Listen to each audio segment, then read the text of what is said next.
Definitely a player to watch out for, especially given his recent performance at DreamHack Beyond that we just had. Completely different metagame though, but we'll see if that's going to kind of transfer over. Eggowaffle, we didn't really talk about the decks. He's going to be playing the same Warlock deck that we saw in the last series, not from Language Hacker's side, but from McBannerface's side, kind of this self-fatigue. He does have a little bit of flair in it with the Anatheron, the 6-mana legendary, which costs 1 if your hand is full, which is pretty funny. I mean, you draw a lot of cards in this deck. Your hand is full a lot, and you can kind of just throw it out there. The problem is... I'm not a fan. So I tested this deck like twice, and in both games that I tested it, you're gonna say, "TJ, you only tested it twice? How dare you?" Well, he's the only or one of the only people bringing in. I don't know about the players playing tomorrow. I have to test all these decks from all these players that are playing. And in both games, I wanted to go for a swing turn where I soul rend and then drop Anatheron, but you can't do that. You just soul rend, and now your hand isn't full anymore. And if you play it first, then it's a 6-mana 8/1. Which is not good. So, there it is. He will teach us something. There we go. I mean, if you're sick of seeing no giants, then it is just a really bad third giant. But yeah, I'm going to take some convincing, and maybe he can convince me right now. Yep. All right. Let's look at Dimitri's side. No encounters flow, but does have some decent opening hand, if we're talking about like quest completion.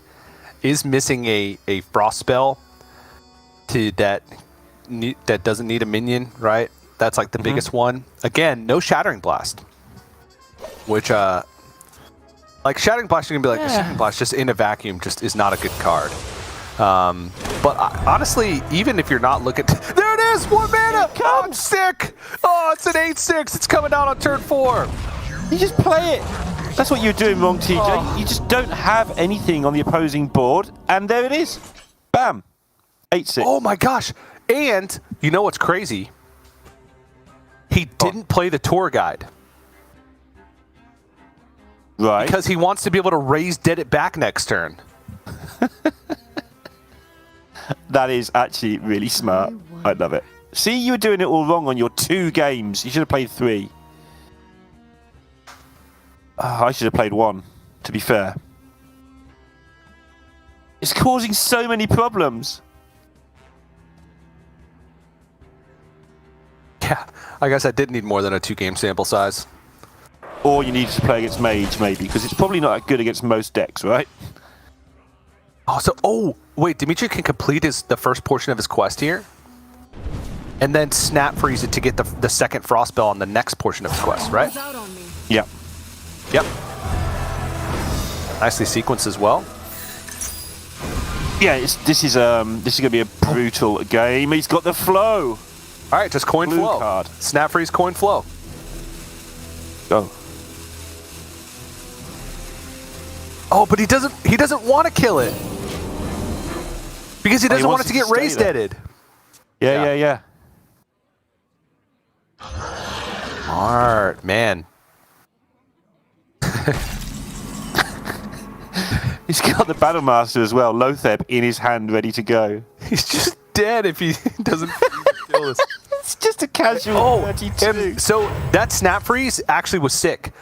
Because let's say if he plays that snap freeze to progress the quest, imagine how this turn would have panned out. Eggowaffle would have raised dead, played the Anatheron for 1 mana, and then played a 3-mana Flesh Giant. This and then he wouldn't have had a freeze. Moonfang, what? They just all hit the same thing, and that's just not really helped him in the slightest. Oh my. What to do? Eggo's enjoying it. Like he's not a cocky guy, but he is enjoying the fact that this is going his way. I don't blame him. I enjoy it when it goes my way.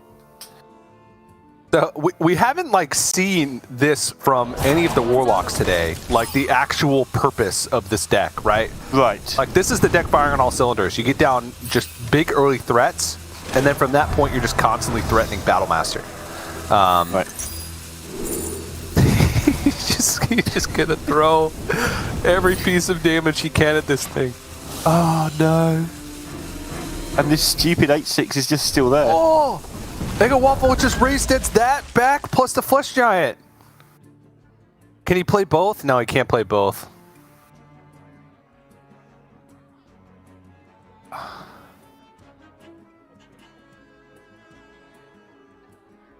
Yeah, he's only going to be able to raise Dead one back. Right. But either one you're happy with.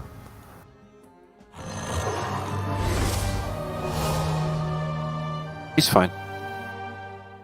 Yeah. I wonder if he does want to get this tour guide down, though. He's used his raised dead, so the reason why he wasn't playing the tour guide earlier is gone. He doesn't have second raised dead in hand, even though he could obviously pick it up and that would flood the pool. I think that now he can feel free to do it. Yep. He's just treading carefully because 17 is a health total where you need to be aware that sometimes your opponent might kill you, but then you realize there's 6 mana and that's not happening, so it's fine. But yeah, taking his time, being methodical, I like it. All right. Frost Arcane needed. Which, Dormant he has those end available. of game. Yeah. They all seem a bit slow. Oh man. So he needs to hot streak, kill the tour guide with the first flame, then flurry, and then play Arcanist Dawn Grasp.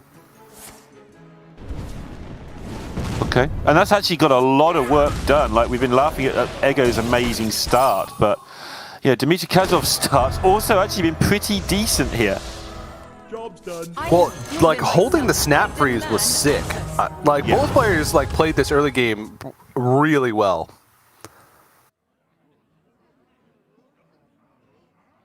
The only thing Dimitri's missing now is card draw. He's got the spell damage now. The quest is complete and has, at least for the time being, has the board under control. Now Fire Sail will deal with the Anatheron by itself. I think under control is slightly ambitious. I know what you mean, but yeah. So this, okay, Drain Soul. Okay, I was gonna be like, if he's unstable bolting, then yeah, he's just gonna heal up. I like this.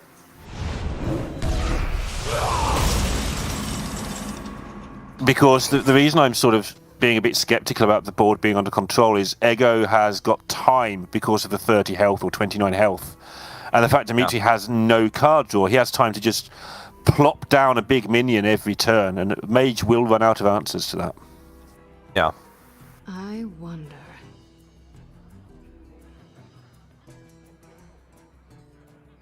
But one cram session or something, or one spring water just changes this game on its head straight away.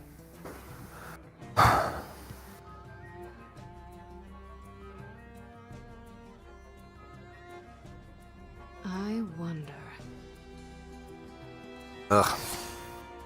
He really wants to trade it, which is why he's taking so long. Yeah. Yeah. Because now he's left with his hand that does nothing, whereas if he could have traded it, maybe he could hit a cram session, but not worth the risk. He's just got to rely on the top of his deck.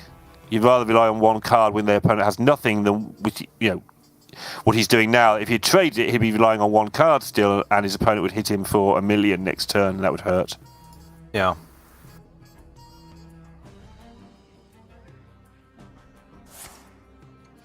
Alright, starting with a tap. Okay, there's Flesh Giant. That's good. And also raise dead, and this will fill up his hand, so if he picks up Anatheron again, which is, I mean, his... Okay, Moonfang plus Flesh Giant, and then you probably play the Tour Guide again just for flurry purposes again.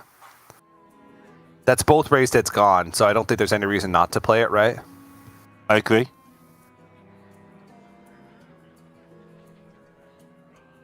And usually you want your big minions on the outside, or on the inside, and your small minions on the outside. But in Warlock, it's almost the opposite.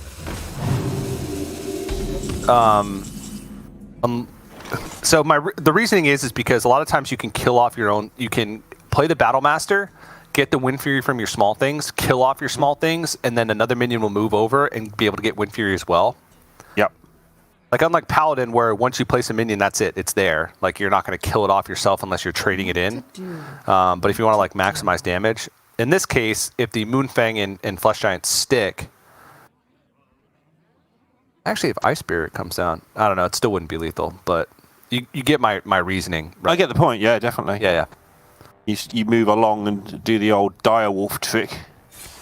Yeah. But then you're playing also around generated cards when it gets to this point, because none of the cards in the actual deck made much difference either way here.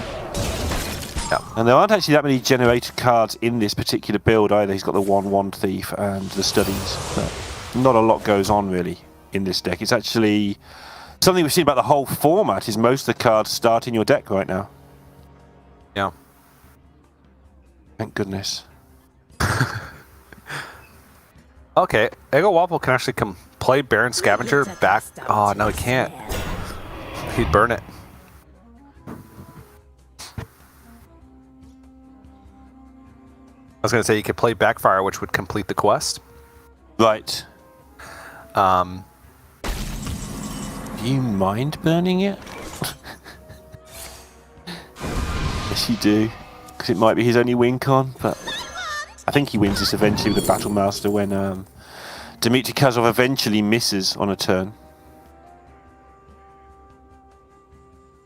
Which might be now. He can go Shooting Star, and then Kobold Geomancer, Primordial Studies, pick up another spell damage minion, and then Shooting Star, and it would kill off, and then he could Ignite and kill off the Flesh Giant. We'll leave the Moonfang by itself. He's really having to just keep digging himself into deeper and deeper holes just to stay alive, though, isn't he?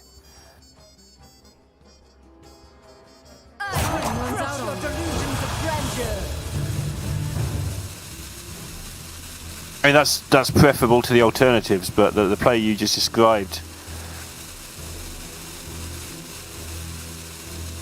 is every Hearthstone player's nightmare, really. It's just so inefficient. Well, not inefficient, that's not the right word, but he's so low on cards, like you just emptied your hand and your opponent can still kill you soon. Yeah. So he's relying on the Astromancer, right? Yeah, that's why I like the Astromancer pick, because it gives him one more card, like drawn off the top if it's killed, that like gives him another chance to win outside of just card draw.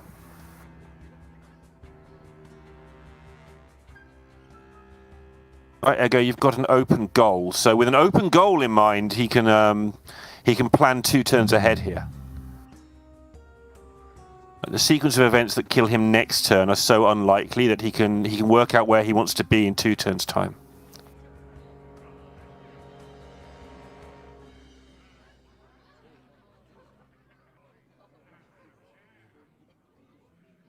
So many possibilities. Haven't heard of me?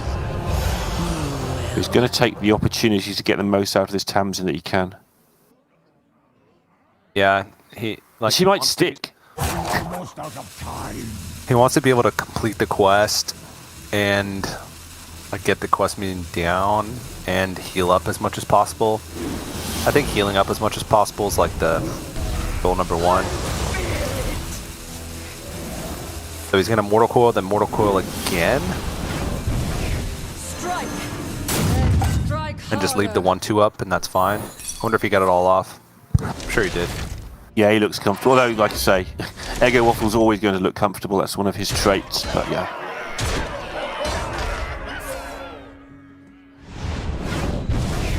Those can sometimes be the hardest turns, the ones where, like, whatever you do is fine. Well, kill the big minions on board and then hope that your next draw is great. I don't think he dies from 20. What to do? What? Right, be right back. Just putting Moonfang in all of my Warlock decks.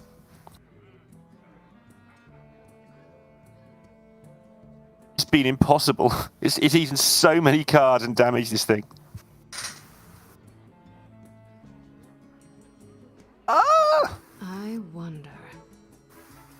Can you leave the Battlemaster up? Hey! I mean, you've got to do something, right? Time runs out.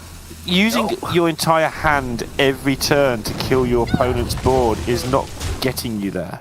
Well, like, Fireball Face was like the other option, but then he'd be Right. taking 7 on board, and there would be 13 needed, which I still don't think Eggowaffle could do. Like, what do you think the out Have is to for complete the DimitriKazov? quest. Does he win with Astromancer? Does he win with like a good run of card draw? What's his out here? Well, And how yeah, much does good run. Fireballing Face help? I mean, Prime, sure, but starting with a cram session would be perfect. He has 1 cram session left out of 13. Going Springwater into cram session, 1 Springwater left out of 13. 1 Arcane Intellect left out of 13. So 3 of the cards draw cards, and then there's Solarian Prime. So we're looking at 4 out of 13 for outs. You could also pick up Ruined Orb, which is kind of like a secondary out. So we're looking at 4, potentially 5 out of 13 to give him a chance. But he would need to chain card draw. That's why cram session is the most important, because that draws 4. Yeah. Does he do 24 in most of those scenarios, would you think? I'm not so sure. Ignite. Same decision. Okay, the biggest question is, did Eggowaffle set this up to where he can get a kill? So Backfire plus Life Tap is 5. Dix with the Tamsin. Unstable Shadow Bolt is 3. Unstable Shadow Bolt is now 4. He's got double Soul Rend, but that's no use, I don't think, in terms of drawing more cards. The Tamsin doubles it up. Okay. Oh, the double Unstable Shadow Bolt. So now he can go Mortal Coil on the Moarg, then Unstable Shadow Bolt bolt his minions. Those would each deal 4. Then a Life Tap. There's plenty of fatigue here as well. He just doesn't need it, so he's not going to. There's no fatigue. Well, at one point he could have soul rendered himself. Oh, but then he wouldn't have a way to draw to actual fatigue except with Life Tap, which was there was not enough for a kill. Right, yeah. This just makes sense anyway. If you lose to this because the mage mages you, then that's really harsh. Yeah. And the spell damage doesn't double up when it hits face. So the Moarg, if you're like killing it off, it just dies and doesn't actually get you the the extra damage doesn't go over the top. Alright, he's dead. Ooh, didn't matter. Whatever. Very anticlimactic ending. I was hoping that cram session would go off the top so we could at least see what Dimitri could do. Like if he could actually do the full OTK. Because that's what it would have had to have been, is the full OTK. So the late game was a little bit anticlimactic, but the early game, I think both players navigated that incredibly well, like maximizing their ability to survive. Dimitri survived for longer than a lot of players would, honestly. Like he could have died as early as like turn 5 or something if he had like gone aggressive for quest completion and had unloaded that snap freeze, right? So I like the discipline from Dimitri in that early game to just ensure that he was going to survive and know that he was going to complete the quest on time anyway. He didn't have to turbo complete it, so he tried, and it was a good attempt, but at the end of the day, Eggowaffle was able to come away with that one. Yeah, that could have been, like you say, I mean, it can't be a lot worse than losing, but it could have looked a lot worse. Like he's first on-screen game in Grandmasters, nice to sort of get the view, is this person going to be performing well? And the answer is yes, they both are going to be performing well. They're both definitely welcome here. I'm happy. Yep. Have a look. Well, I don't know. It's one game, Neil. Let's hold off, okay? Until the end of the series. No. Because what happens if they start playing like idiots now? You know. Exactly, and then we'll say they're absolutely not welcome here. I don't want to say that. I want to say they're great, and they look great. So that's it. Done. Play like idiots now, boys. Put on the entertainment now. Kind of difficult to play like an idiot with this deck, but I'm sure I could be surprised. Actually, no, this one's a little bit different than the Doomhammer version. This isn't Doomhammer and Friends. This is Wailing Vapor and Friends. We'll call it that. Or Granite Forgeborn and Friends. This is the more elemental version with the Whack-A-Null Hammer. Much more focused on board instead of damage from hand. But also like way more consistent elementals because you just play more in the deck, so you're able to just consistently play elementals turn after turn and get that if an elemental was played last turn chain really rolling. And now it's Dimitri's turn to play the Quest Fatigue Warlock. Oh, and I don't know how reductive to be here. I'm going to be pretty reductive. You need to draw Soul Rend and you win the game. There. That's about as reductive as I can get. Anything to add to that? Any other ways you can win the game? Nope. Oh, you've let me down. I was expecting a long, detailed analysis of how you can win the game if you don't draw Soul Rend. But no, draw Soul Rend and make it easy on yourself. No, you could fight for board. You can draw like the All right. He drew Soul Rend. Game over. Right, set him up for game 3. Yeah. I mean, you can get like the unstable. Man, I always forget the name. Unstable Shadow Blast. I keep wanting to call it Unstable Shadow Bolt, but then my brain's like, nope, TJ, that's wrong. And my brain is correct, which happens sometimes. Unstable Shadow It's correcting Blast. itself, so it was correct and incorrect. Yes. Well, it wasn't correcting itself. It was letting me know that may not be correct, and then I had to look it up, I guess, again with my brain. So I was going to say, is me different to my brain? We're getting philosophical now here, late at night in Hearthstone Grandmasters. Late at night, a crisp 5:30 p.m. Oh, sorry, I gave away our secret that we're on a delay. 5 p.m. Yeah, here on the East Coast. Yeah, here on the East Coast. We're all Americans here, right? Yeah, I'm on the East Coast, definitely. Actually, I'm on the East Coast. That's fine, we'll leave it at that. I'm not lying at You that. are on the East Coast. Yeah. Yeah. Fellow Americans. And I live in Florida, and you live in what is probably the equivalent of Florida in the UK. Yeah, Or at least very as much close as so. you can get to it. We have theme parks, just like you do. That's it. It's the same thing. Yep. And it's wet. Yeah. There's a lot of Cold. weird people. It's not cold here, actually. It's the opposite of cold. The famous cold Florida summer. Yeah. But Dimitri is set up, and he's got Soul Rend in his hand, so we can continue to talk about Sunny Skegness. Yep.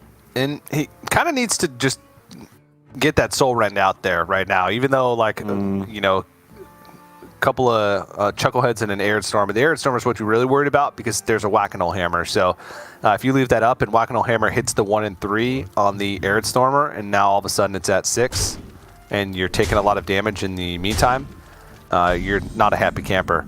So In Skegness, we have lots of happy campers. Florida too. Campsites all over the place. Here people just park their campers in their front lawn. Okay, well that's one way of doing it. Yep. Sounds like it's a bit redundant, but you know.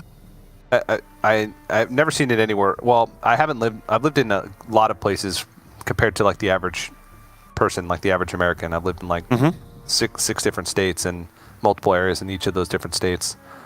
And I've never seen that happen where people just park their campers in their front lawn, but I'm sure it happens elsewhere. But it happens in Florida, right? Yeah.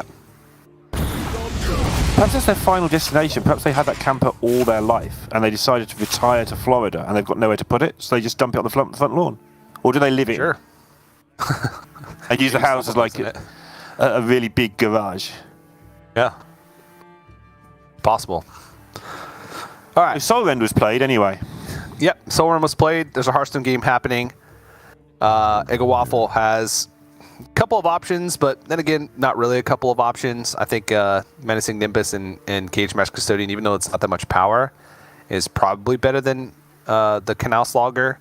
Canal Slogger does open up some opportunities next turn. If you play Canal Slogger and it sticks, then you can like Whack-A-Null Hammer, hit for a lot, and then I guess there's Coin Lilypad Lurker, because no, you don't want to Coin Lilypad Lurker. I was going to say there's not a lot of big threats in this deck, but this isn't the D6 Warlock. This is That's Flesh Giant Baron Scavenger Warlock, which does have a lot.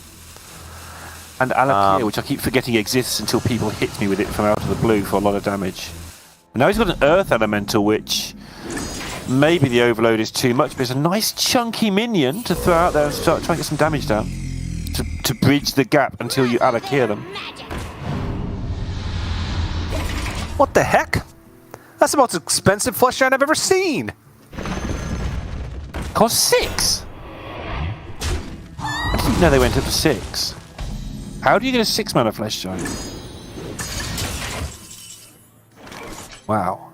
Oh, okay. This is the juice from Dimitri right now. Just the juice. Tamsin double Drain Soul touch.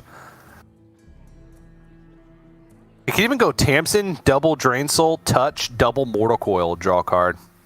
I think you get a And Flesh Giant fit in there at some point, actually. Yeah, and he can tap too, so he gets a Flesh Giant. Nice. Because tap brings Flesh Giant down to 4, Drain Soul, Flesh Giant's down to 2, touch, Flesh Giant's down to 0. And Eggo's overloaded. And then he's got 2 mana to spare, I think, or 1 mana to spare. Excuse me. What would you want to do with that mana? We can't waste mana, TJ. Yeah, he can't do anything with the mana. This is just an absurd turn. He can draw a card though. He's going to be drawing a card on one of these Mortal Coil. So I assume he's going to use the Mortal Coils as well. Wait. Yeah, Mortal Coil's a shadow spell. Okay, doesn't want the Mortal Coil. That's fine, I guess. No longer.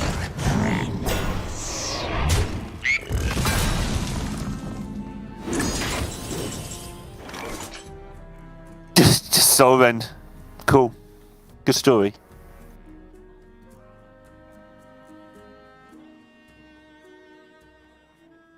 With the Mortal Coil he saved, that would be nice.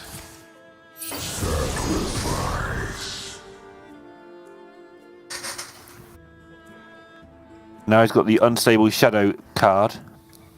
So he can kill 5/6s anyway. Yeah. Maybe he doesn't want to do the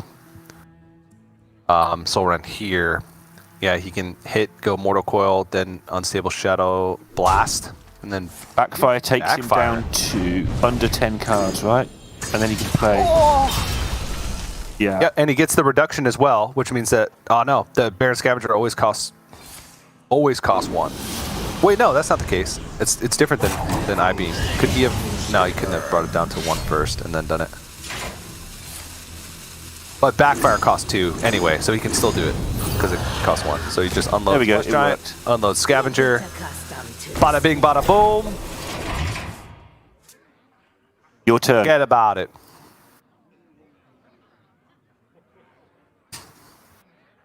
Oh, Shaman feels so fair when you compare it to this. And Shaman's not very fair. It's pretty unfair, but yeah.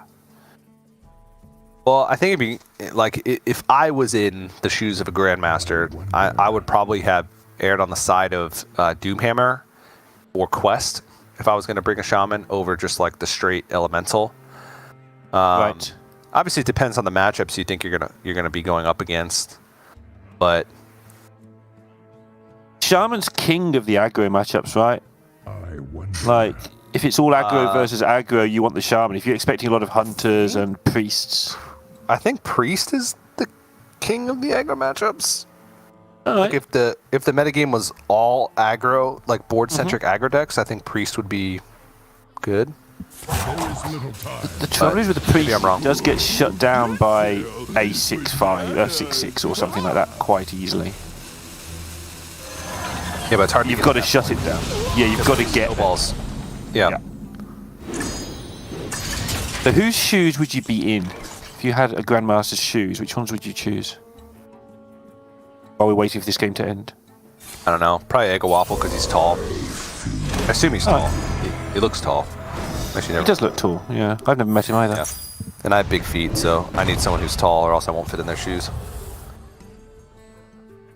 Seems a good call. Eggowaffle did say that he's, because he's risen to stardom during period where we've not been going outside much, he's looking forward to meeting a lot of the people he's met on Discords and in playtesting, and taking part in Korean barbecue and things like that. That's a thing that I remember about Eggowaffle. Yeah, we're running out of personal anecdotes. We were talking about it earlier because we just don't see these players in person anymore. Obviously. Oh wait, hold on. Nalgidon, he's really tall. Oh yeah, good point. He is actually really tall. Yep. That's definitely the shoes you're looking for. He's taller than me, I think. Not pretty How tall are you? Storm I do freedom units. 6'2". That's pretty tall. Yeah, no guardian's taller, definitely. I think so. 6'2's. Wow. Yeah. We're talking about this because Eggowaffle has essentially no chance. Yeah. Board-centric like deck, talking lost about board, 8/8 on board. Maybe he could piece something together if he finds like second Lily Pad Lurker, but just unable to get there. Now both players trade. Warlock wins, and that means it's tied 1-1. Indeed, and Hunter on either side left, and then Shaman and Mage.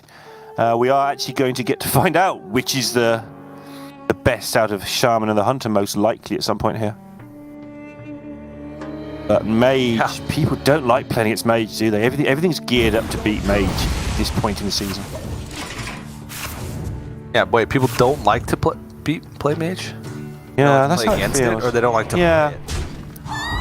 I mean, I like playing play against against it, I think. But that's because everything's geared to beat it, and you like winning Hearthstone games. Yeah, true. Which is It's not weird because that it's kind of the deck that it seems like everybody's out to beat. But I guess you kind of lump all the combo decks in one. But like Warlock, like that combo, and like Demon Hunter, like they have so many ways to heal, whereas Mage doesn't outside of Ice Barrier, which you know is more in your face, and it's not like this huge like 18 health life swing that you get from like Double Morg plus I-Beam, that kind of thing. Even though Double Morg plus I-Beam is not 18. That's kind of what's happened, though, isn't it? Like, we had this race at the start, like day 2, when everyone realised, okay, we don't need all these aggro decks, we can just play nonsense combos. And Mage sort of got behind in that race. And then people go, okay, we're going to kill these combo decks with our face attacking decks. And Mage doesn't really have the resources to stop that. But like you just said, Warlock, but also Demon Hunter, they do have the resources to stop that. So they've got further ahead. So, short version, and I love saying this, you know how much pleasure I get from saying this, Mage is garbage. Yes. Cool. Bingo. Nailed it. Yep. Not at all Nailed reverse it. engineered to get the answer I wanted or anything like that. Oh. All right, let's get to some Fascinating. real Hearthstone here, Neil. Okay. Beast Hunter queued up for Eggowaffle. Just the good stuff, right? Nothing fancy. As long as Kokar Pack Runner's in there and Aim Shot, you're cooking. Aim Shot is so good. Why is Aim Shot good? Surely it's just Kill Command. It does more damage than Kill Command for well, yeah, I guess, but it's more consistent than Kill Command. Yeah, I think so. Right? Also, you can split the damage. You know, like it's 5 mana for 7 damage. Yeah, Whereas and also if you have a beast on board and hero power, like fit in a hero power, that's 5 mana for 7 damage. Whereas, you know, the Aim Shot is more leaning towards base damage and you don't need a beast on the board. I don't know, it's just better. It's just I agree that it's better. It doesn't feel like it should be, but it is. I mean, in Quest, it's definitely better as well because you get to actually point the 3 and the 2 where you want. yeah. Well, you don't get to point. Oh yeah. I guess in the quest you get to point. In the Quest one, you do, right? Yeah. I was like, you don't get to point the 2 or 4 with the base damage of the hero power where you want. And who said it the other day? Or Raven said it on the Europe broadcast earlier, I think. The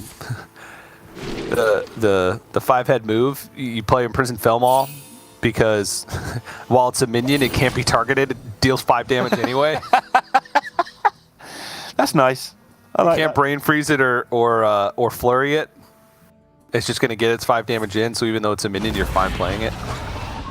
All right. And Eggowaffle's kind of ruined my Hunter like spiel here because I was going to go on about how Hunter. I think we agreed it is probably the best deck, but it's the best deck because it just does the same thing every time without fail. But Eggo's close to having the fail scenario with his terrible draw he's picked up.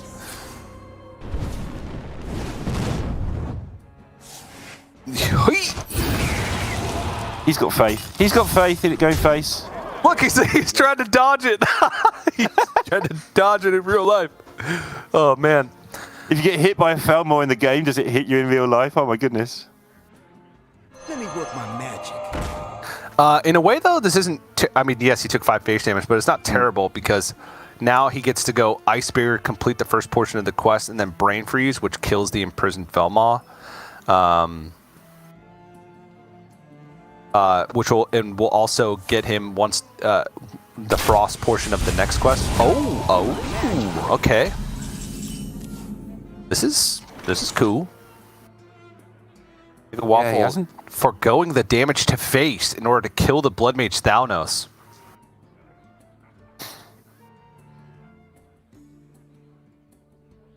Picking up Flurry here though from the Thalnos. I wonder. Yep. I mean, he's got to be quick, but this damage isn't adding up that fast right now. Yeah, okay. I recognise that. It's the Neil, shut up, you're wrong. No, it's the Neil, I don't know if you're right. Alright. That's more polite, I prefer that. Yeah. Close to doing the quest immediately here with these 0 mana cards. I mean, actually could do it. Could coin Ruined Orb, Hot Streak nothing, and then Brain Freeze. Oh, no, never mind. He would only bring up to 2 mana. Brain Freeze isn't free. Ah, Snap Freeze. There we go. That's the third Frost spell for the third portion of the quest line. Mm-hmm. This is what Eggowaffle spent so long about last time. He was looking at like using Quick Shot because he's going to get another Quick Shot if he's forced to play Barak. And he spent quite a while contemplating his outs to see what was going to happen and ended up using the aimed shot because he expected to be able to mix in a Quick Shot with something else for instance, amongst other things. Because obviously 2 Quick Shots, one of them doesn't draw you a card anyway. But he went the mana efficient route last turn, hoping that this wouldn't be his next turn. Yeah.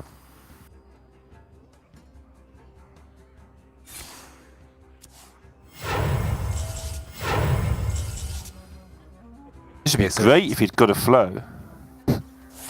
Well, actually, this is quest completion here completely. No. He's 1 mana off. Now he can Fireball and then Brain Freeze. Or Snap Freeze, whichever one. And then quest will be complete next turn. Fireball 1, and then... If he had hit Flurry, he could have completed the quest this turn. Time runs out on me. With that Discover. That's pretty ridiculous. I actually can do it with Ignite instead, but it wouldn't kill anything. Like Cram Session, Ignite, and then Brain Freeze. Yeah, okay, I like this. And actually double Brain Freeze to stop the damage. Quest will be complete. Next turn he can go Arcanist Dawn Grasp and then Brain Freeze the biggest target. Okay. Then he's good. And then he's got a big minion on the board. Yeah. This was nice. This was real nice. I would not have seen this play because it involved burning a Cram Session before completing the quest, and I'd have sat there and been too greedy. You haven't got that sort of time to wait. Yeah.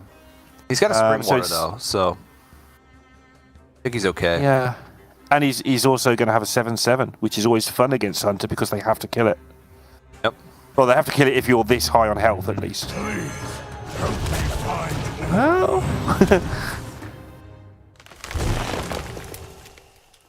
Tracking. I like the sequencing because he could hit the Angry Man Crick, get the free 3 damage, and also end up drawing a card. Even though he wouldn't get to pick the card, he'd take it no matter what.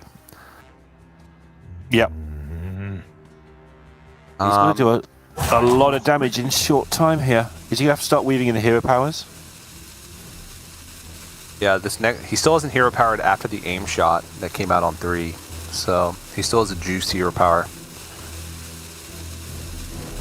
Could be coming up on a double juice hero power. Oh. Yeah, he's actually going to have to start weaving these in. We saw this work to great effect in DreamHack in a different meta. I have proven myself. Of Orlando DR, our champion. At this point, I don't even know if Eggowaffle's supposed to attack base anymore. Oh. Really? Let's count. So aim shot hero power 12, then quick shot down to 9. No, he's got to, right? Because then the next turn he would only have 5. He would need like piercing shot. He's got to decide what to do with this this 7/7. Do you just ignore it? Do you want to rhino it down? Right, that's the big choice here.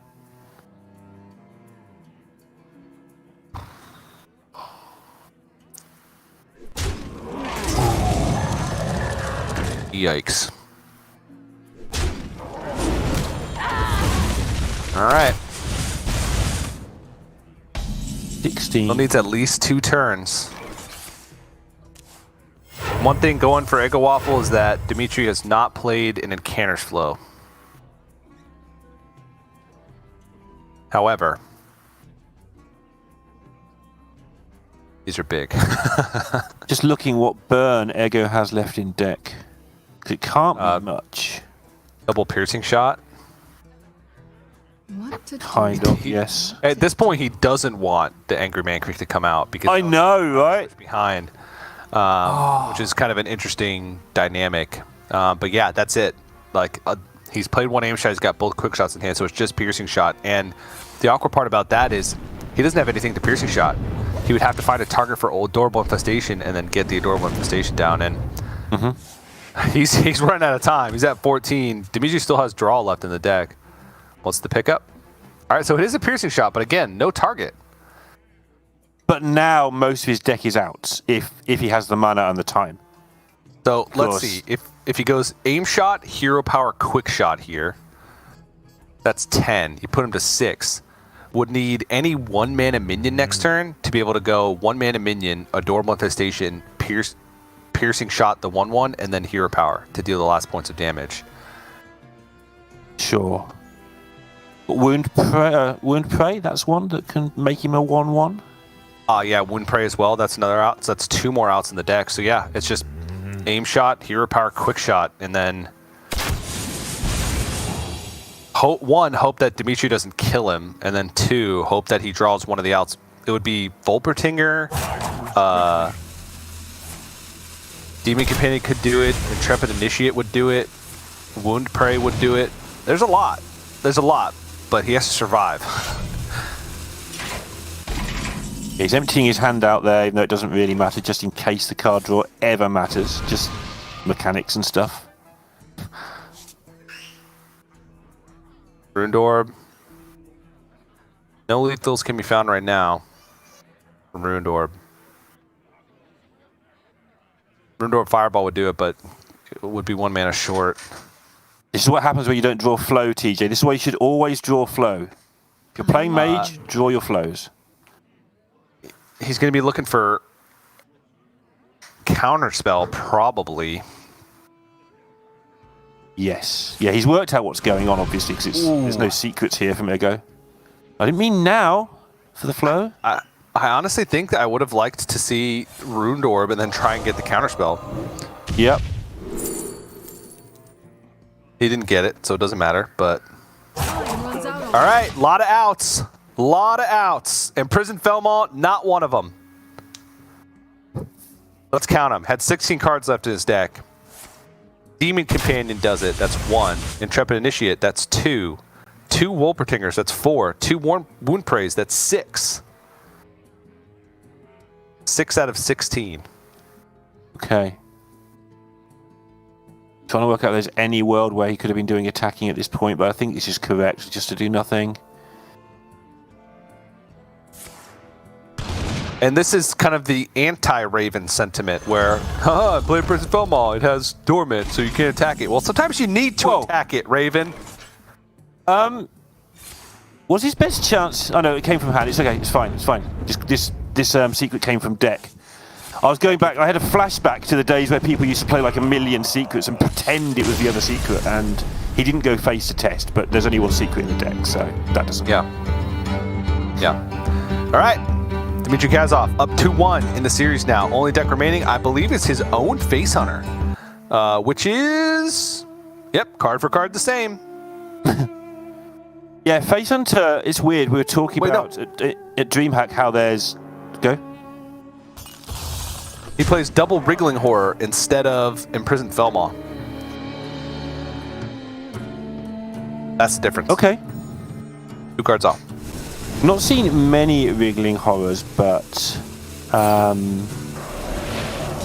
one of the first people to bring that was actually a Chinese player, apparently.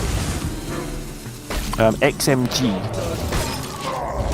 was pioneering the Wriggling Horror from Team KZG in the China Team League. Gold Team Championships. He was the first player, apparently. A board-centric aggro deck, Wriggling Horror makes sense, right? I think Prison Felmaw I like a little bit more, but I don't dislike Wriggling Horror. So there it is in all its glory. Face Hunter, the perfect 28 plus Wriggling Horror. Yeah, that's about the size of it. Like, there's not much room to wriggle in this deck anymore. Yeah. All right, he's shown incredible proficiency on the Mage in the 2 games we've seen of it. One of them was a loss, but I think he played it exceptionally well. Let's see how DimitriKazov fares on the deck of decks. The deck that the archetype has been around since the very beginning of Hearthstone. And will still be here forever. It will always at the very end. All right. Death of the universe. The last thing will be Raven shouting, "Go face." Okay.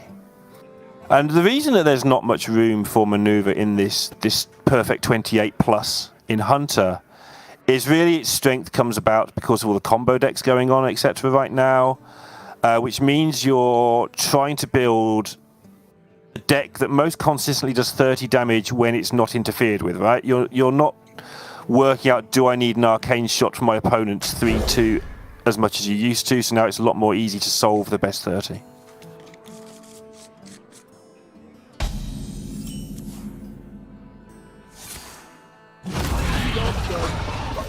Because that is its purpose. Great hand for Eggo, though. Work out how to curve this.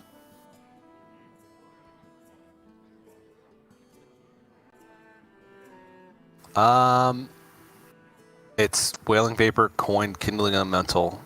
Okay. And then you play the other thing next to the. Then you play Air 2/5 next turn. Yep. Yeah.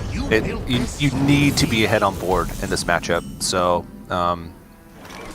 getting the Air Stormer down, even if that means that you're kind of have this gap after the Air Stormer's played, like on turn 3.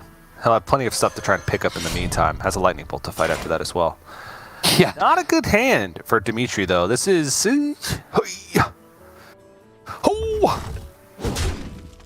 Like this, efficient damage. Nicely done. Yeah, this... This is grim. Oh, picks up the perfect filler for next turn. All right. So the only question now is which one do you protect the health total on? And do you bother even trading into the 1/1 at all? Which you do, because it's actually really dangerous. So he would miss 3 damage. But if you're head on board, the damage doesn't matter. But sometimes it does come to a race. What is he protecting it from? If there's the... I can never remember the name of the really powerful card. The Pack Runner, and then you get a buff from one of the spells on the Pack Runner, and all the things are buffed by the demon. Well, the demon's dead. He could have. That's what I mean. He's protecting from there. Well, he could have Arid Storm. He wanted the extra health on his Arid Stormer. That's what he wanted. Right. So what I was asking, what is he protecting? Is what he's protecting the Stormer from. I guess the other argument is exactly this. If your 3-3 is exactly the same as a 3-2, if he gets quick-shotted. Yeah, but he missed 3 damage in order to make that happen. That's what I'm saying. Got you. I see what you mean now. I see. I don't know. I think this thing just wins the game. Oh! Possibly he wanted to encourage the other minion to get killed so he could guarantee the buff nah. on the hammer. I mean, it's possible, but I would disagree with that if that was the case. Sure. He's run out of stuff for the time being because he drew terribly. Yeah, I mean, this could be a little bit different than what I had originally thought this game would become. That piercing shot ended up being pretty massive, because Dimitri's got like the mid-game punch, or Yeah. Face Hunter. Yeah, the 5 drops in Face Hunter are better than the 5 drops in Shaman because they do damage before they vanish. Yep. Lily Padlock's a great card, but it's also a card that's situational, right? It's a 5/6, which is, vanilla stats for a 5 mana. But if like it come down and hex a Trampling Rhino, then it'd be incredible. But And it always feels elemental last turn. Yeah, it always feels like that's automatic, and then you actually pick up the deck yourself. Because I didn't play Shaman much at all until recently. I'm like, yeah, Lilypad Lurker's just the nuts. And I was like, why doesn't it ever go off? Oh yeah, you've got to set it up, and actually, you've emptied all your elementals on turns 1, 2, and 3. So, did you want to keep? Yeah, it's just far more situational than it looks at first glance. Yep.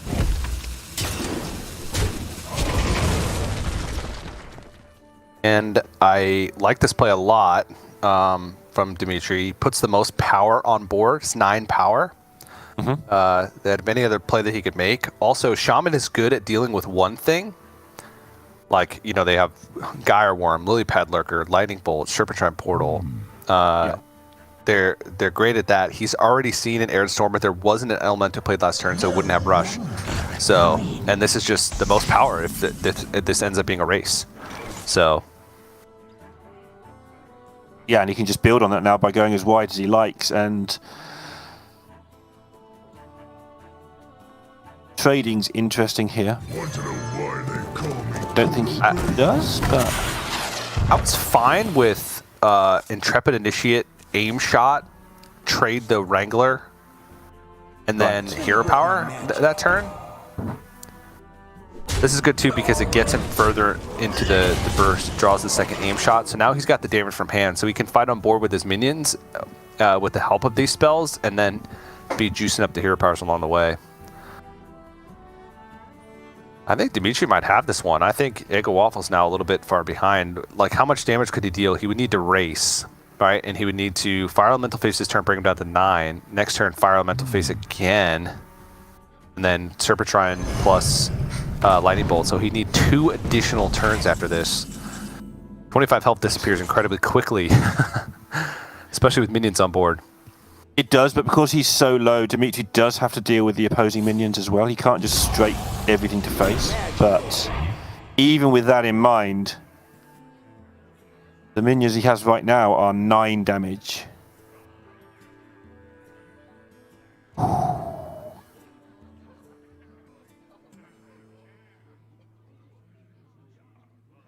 trying to work out if the taunt's enough. Right, that's the port of call here. If I leave this taunt here, does the 6/5 ever go through it? Do I die? The answer is you die, but that's the question he's looking at. What if you double aim shot? Oh, and have like the world's biggest hero power. I moves quickly.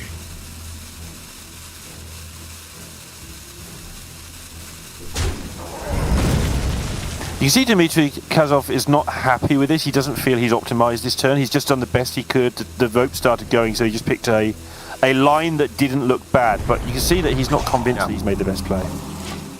Yeah, I mean, hard to find a more efficient use there. Next turn, just from hand alone. Wait, that's lethal! Gyre Worm, Serpentine Portal, Lightning Bolt. Okay, wow. And I guess the Fire Elemental to face last turn had the added benefit of giving the Gyre Worm out. I didn't even spot that one. That's crazy. Nicely done. Exact lethal. We're both looking at the 6 mana required for the 4 damage from the next elemental, but yeah, that all fit in. 3 3s is 9. Yeah, 2 apiece. that was Eggo's great feeling it. Yeah, because he had a lot of outs in the deck actually, because he does play double Lightning Bolt. Yep, double Lightning Bolt, double Stripper Trap Portal. So he could have picked up second Stripper Trap Portal. He had 7 mana, so Stripper Trap Portal, Lightning Bolt, and then he also had the Gyre Worms. So he had 5 outs in his deck at that point for lethal. So great recognition from him to go face with the Fire Elemental instead of trying to stop damage the previous turn, understanding that he's never getting back on board enough to go for that play, and he's rewarded for it. Nicely done. And it all came down to that early board, right? Dimitri got, even though he eventually took control of the board, it was at the cost of being able to deal damage with those spells and having efficient damage. So that opening from Eggowaffle was enough, prioritizing. I mean, if he had just traded with the Arid Stormer and then gone face for 3, he would have never been in that position where he needed an out at the very beginning of the game. But hey, you know, he did it for a reason. I'll find out the reason at some point. Just pouring it out. So, now, to decide the series. TJ, Felmore or Wriggling Horror in the mirror, forgetting who goes first or whatever. That's going first, doesn't matter either way. It's I don't know. At all. No idea. You don't know. I'll give you a resounding we'll see. I would prefer to have the horror in the mirror. And the reason I'd like to have the horror in the mirror is because it does something immediately, even if it's a 2-1 immediately, which is obviously garbage, but the Felmore does nothing for 2 turns, and that can be just too long. And then you can't control it when it pops into play and it hits a Wolpertinger and ooh. I just want the minion that does something immediately. Now, that being said, I was, being sarcastic at the start. Who goes first is obviously the much bigger deal than any of that.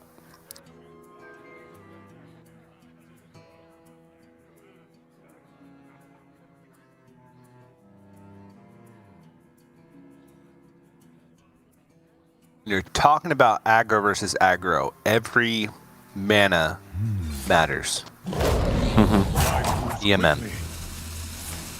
Starts off with the Demon Companion. I like this instead of Wolpertinger because if he does hit the charged demon, he gets to coin Adorable Infestation. Like this, you mean? Yes. Very much like this. Eggo can do it back, but it doesn't quite work that way around.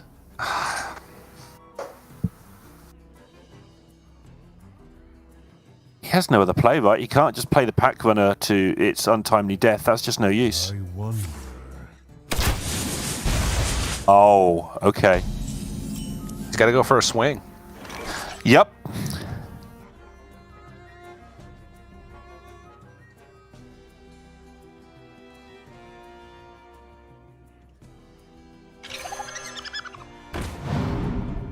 Yeah, you just play. I mean, there's no other play here. You play as much stuff as you can and hope your opponent has a handful of rhinos that you're going to beat. Yeah. These are Kokar lands. And DimitriKazov's next. Go on. No, you go ahead. DimitriKazov's next draw is massive here because he can do nothing at the moment. He picks up another 4 or 5 or whatever. He just does no play. And then he loses the game. Oh, no. Oh, this is his play. He full trades into a Kokar pack runner. Uh-huh. And hopes that Eggo's hand is worse than his. Which... it's not. It's similar. I wonder. Yeah, he's going to get better news than he's expecting. It's still bad news, but...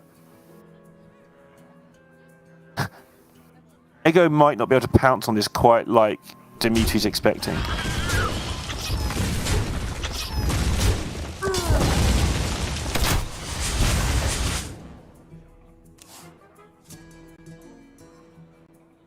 Hungry, aren't ya? Well.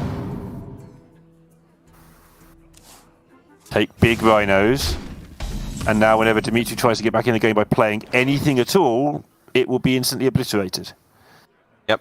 and you know Hungry, aren't ya? you can being on the coin can sometimes be good in Face Hunter if you have Kolkar plus spell. You can go for the swing turn.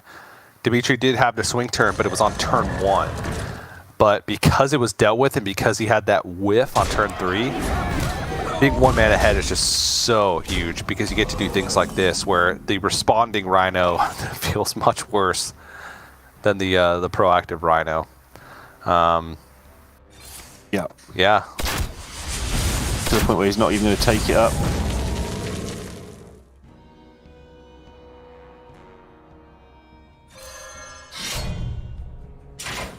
Maybe he can find some way to cheesy, true aim Rhino a chunk of damage to get himself back into it, is what he's going to be looking for.